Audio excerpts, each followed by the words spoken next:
What's going on out there? I'm your host, Talking Face, and this could be news brought to you by Royal Family Studios. Here at Royal Family Studios, we try to support our boys in blue. Well, our boys and girls in blue. People in blue. The police officers. We don't always agree with everything they do, and this is one of those times. The police body cam footage is difficult to watch.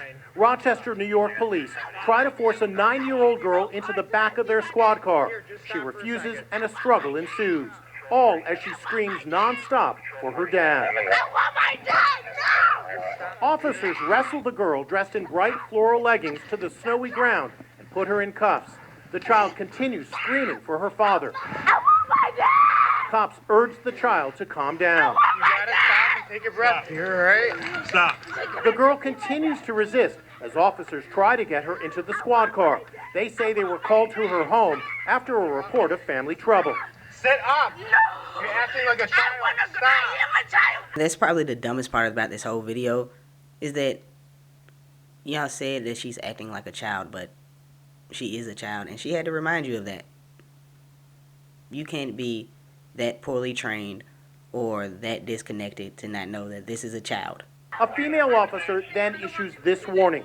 She'd better comply or she'll be pepper sprayed. This is your last chance, otherwise pepper spray's going in your eyeballs. Come on, let's go. What's her name? I don't know her name. Finally, one cop has had enough. Just spray her.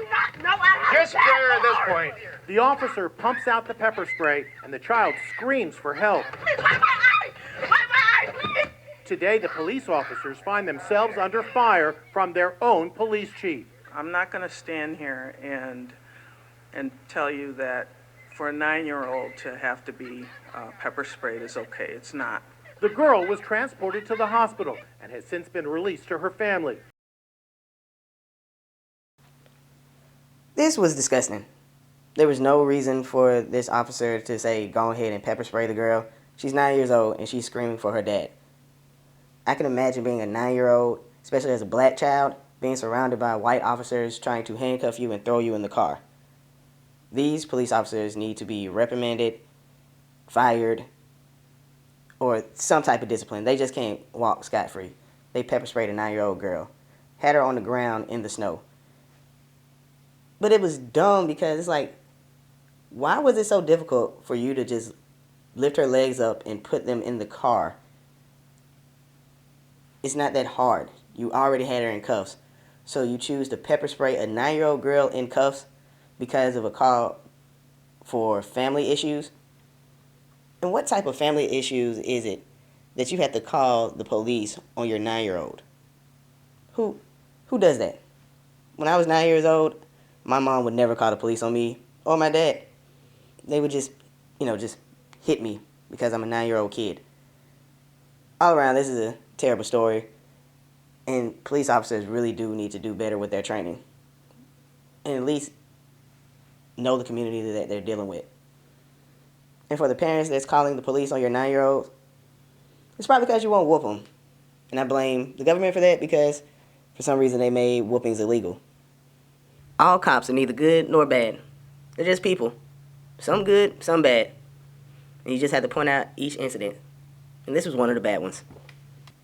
But that's all I have for you today. I'm your host, Talking Face, with Royal Family Studios. If you like this video and the content on our page, do the whole YouTube thing. Hit like to the video, subscribe to the page, and the bell for notifications. Y'all stay safe, prayed up out there. Peace. Retired LAPD Sergeant Cheryl Dorsey, who says, in her opinion, there was absolutely no need to pepper spray a child. She's in handcuffs. You're about to put her in the back of your police car. She won't put her legs in, so we pepper spray her? Is that what we do, officers? You get her little legs and you shove them in the car if you have to, and you close the door behind her.